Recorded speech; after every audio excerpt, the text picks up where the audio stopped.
Hi, thanks for joining us today. Today we're going to be talking all about credit cards, everything you need to know. We are Consolidated Credit. Our mission is to assist families in need. When debt is the problem, we are the solution. Let's start off with some statistics. NerdWallet conducted a study in 2017 regarding credit card debt. What they found was that Americans' total credit card debt continued to climb, reaching an estimated $931 billion. Now that's a nearly 7% increase from the previous year. And the average household, they're carrying a balance of at least $15,000. Let's first take a step back and discuss what is a credit card. Well, a credit card is issued by a financial company. It gives you, the holder, the option to borrow funds at some point of sale in exchange for paying cash. Now, credit cards, they charge an interest and are primarily used for short-term financing. And it's important to understand, a credit card is different from a charge card. A charge card requires the balance be paid in full every month. For example, American Express offers a charge card. Every month you get your bill, you must pay it off in its entirety. Credit cards, you're carrying the balance and paying on the debt. So what are the advantages? Well, first of all, one advantage is that you can buy things that you need now. It reduces your need to carry cash. It creates a record of your purchases. It's more convenient than writing checks, and it does consolidate your bills into one payment. But the disadvantages are you pay interest, which is a higher cost for the goods you buy. It may require additional fees. And you could have financial difficulties if you lose track of how much you've spent and you can't afford to pay the bill down the road. It also allows you to do impulse buying, which is something you should always seek to control. So before you sign up for a card, there are some things you should know. First of all, just like any loan, shop for the best rates. Bankrate.com is a great resource for finding good available deals. Second, read and understand the contract. Yeah, it's a lot of fine print, but you may save yourself some trouble later.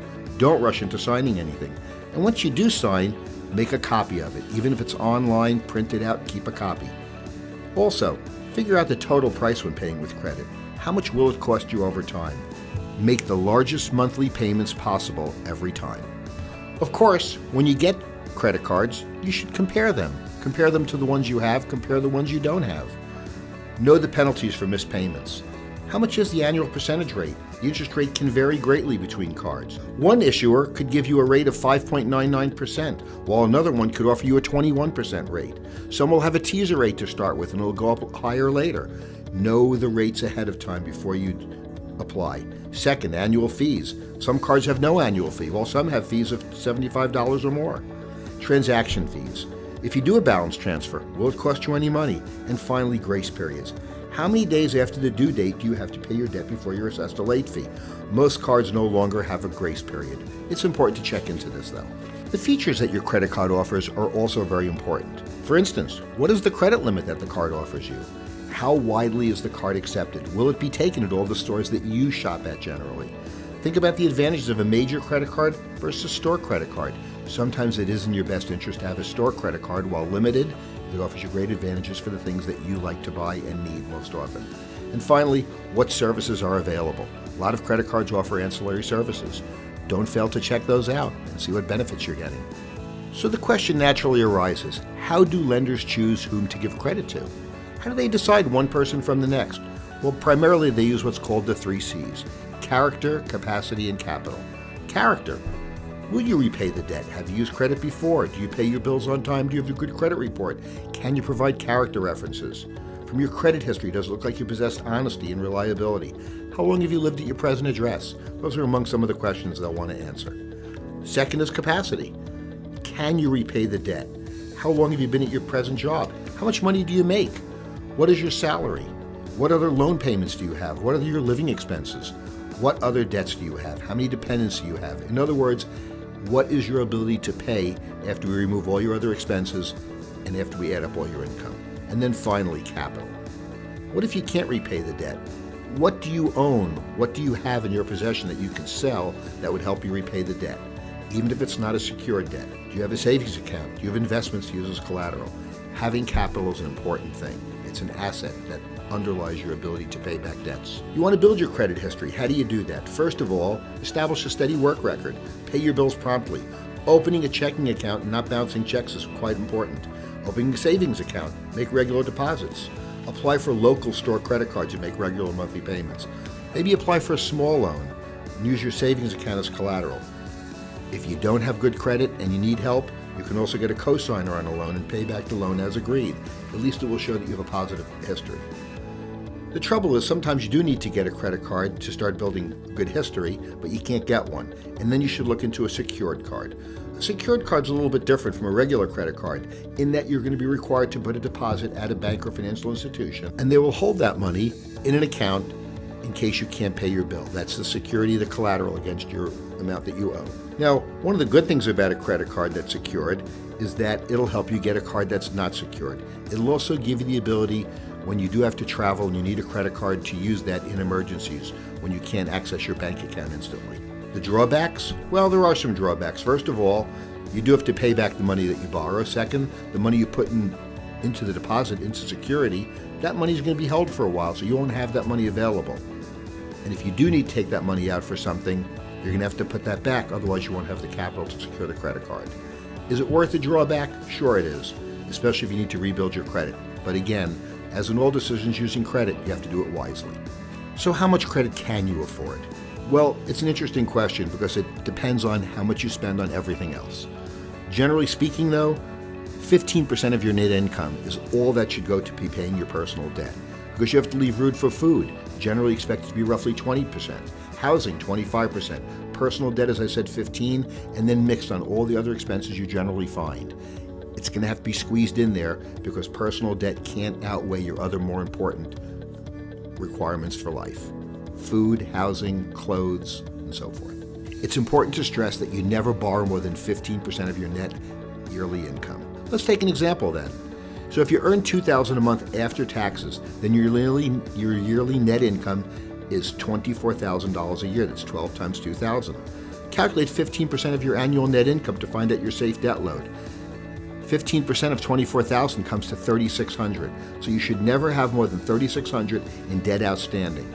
Again, housing debt is not part of that 15. And monthly payments on your credit card debt should never exceed more than 10% of your monthly net income. So if your net take-home pay is $2,000 a month, it's easy to understand that you should never have debt payments in a month for your personal debt of more than $200 per month. Again, that would be 10% of your monthly net income. So what are the important credit card do's and don'ts? First of all, know your payment due dates. Know when your bill is due. Check your statements every month. If you're receiving them paperless, online, make sure you're reading those emails and then going to the website and looking at them. Always try to pay more than the minimum amount. If you're only paying the minimum amount, it could take a really long time to pay those cards back. Know when you need to pay. Know when you need to use the credit interest-free. Know when to call your creditors to negotiate a lower APR. Sometimes that's possible to do. All you have to do is ask. Also, only get credit cards when you have a strategic need for them. Just don't get cards just so you can have them in your wallet. Keep your accounts open and in good standing. Always use the one with the lowest interest rate first. Keep your payments, as I said, around 10% of your income. And use your credit card reward program to your advantage. Don't use it just to generate points, but use it only when it pays you off better. Take advantage of extras. And understand, if you're going to co-sign for anybody else, or someone's going to co-sign for you, remember that you now have a business partner. You want to make sure that you respect that other person, and that they respect you. Don't run your balances up to the limit. That's the worst thing you can do. It hurts your credit score, and at the same time, it leaves you unavailable to use the credit when you really, really need it. Don't use reward credit cards when you can't pay the balance off quickly. Just because you're getting a reward doesn't mean that you should spend money you don't have. Never use a credit as a substitute for your income. If you don't have income coming in, get income. Don't use your credit cards.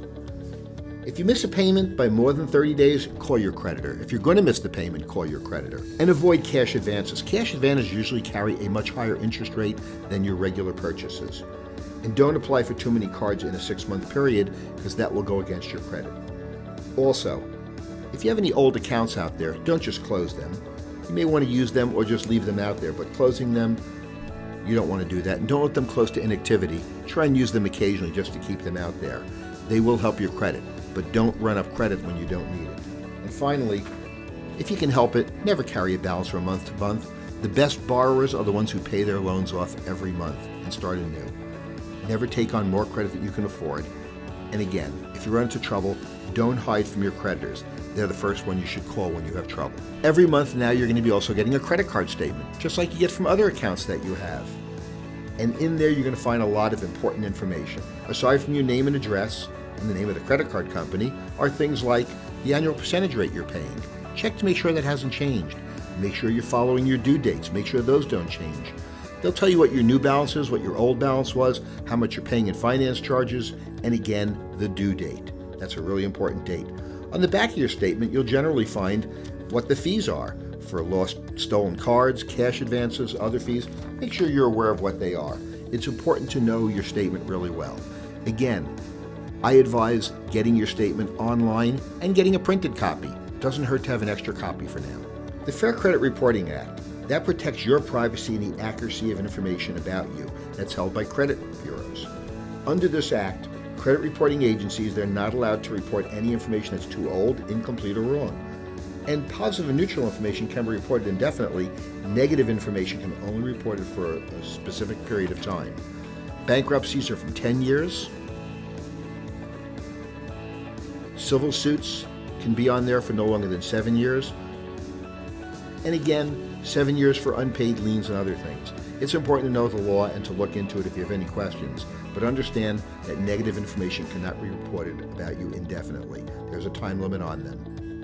The Equal Opportunity Act of 1974, that's an important one. It protects you from being discriminated on the basis of your sex, your race, your color, your religion, national origin, marital status, age, or receipt of public assistance. It applies to any business that grants credit. It's important to make sure that no one is depriving you of opportunities that you have coming to you. Fair Credit Billing Act. This one made sure that there's a procedure for the quick correction of mistakes. Occasionally we all make mistakes. Credit card companies too. This gives you the ability to refute charges you didn't make and to make sure that everything is on your bill is there and proper. The Fair Debt Collection Practices Act. Well, this prevents abuse by professional debt collectors and applies to anyone employed to collect debts owed to others. They can't call you at inconvenient times, such as before 8 o'clock or after 9 p.m. They can't call you at work if they know that your employer does not want you to be called there. And they can't contact you by a postcard or use an envelope that makes it clear that a debt collector sent it. There's some other ones in there too. It's important to understand these and to make sure that no one is depriving you of your rights. So just to recap, it's important to remember your credit responsibilities. Always avoid buying on impulse. Borrow only what you can repay. Read and understand the credit contract that you've signed. Pay your debts promptly. Don't wait until the end of the month. Don't wait to pay next month. Pay what you can now. Notify your creditor if you cannot meet payments. It's important to stay in contact with your creditors. They'll work with you only so long as you're willing to work with them. Also, report lost or stolen cards promptly. If you see any activity on your account statement that doesn't look like it's something you did, contact your credit card company promptly. There may be fraud going on. It's important to keep track of this, especially nowadays. And finally, never give your credit card number over the phone unless you initiated the call or you are absolutely certain of the caller's identity. It's important to protect yourself at all times. It's your money. Make sure that you're spending it wisely and protecting it wisely. Finally, thank you very much for joining us today. If you have any further questions, you can always reach us at 800-435-2261 or by email at fined@consolidatedcredit.org. Remember, we're Consolidated Credit. When debt is the problem, we are the solution.